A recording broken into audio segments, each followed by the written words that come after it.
It's exciting to be part of the energy revolution and to see the development at first hand. I've always enjoyed technical issues and I definitely wanted to learn a technical profession. Of course, you have to be updated with all the technology.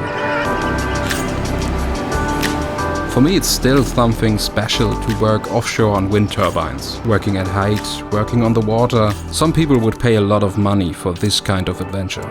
The challenges are manifold. If there's strong wind, I have to wait a day. If there's fog, then I have to wait again. But the one day I have good weather conditions, then I can get my job done.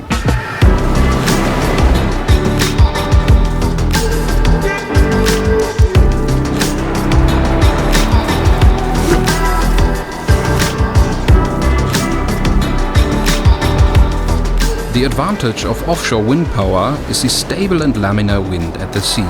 During the day, the wind blows toward the land, and at night, the wind blows out to sea, but you always have wind.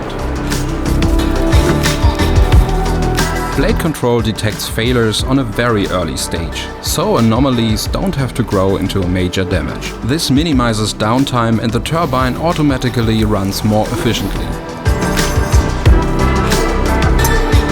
I'm sure wind power contributes the most to the energy transition.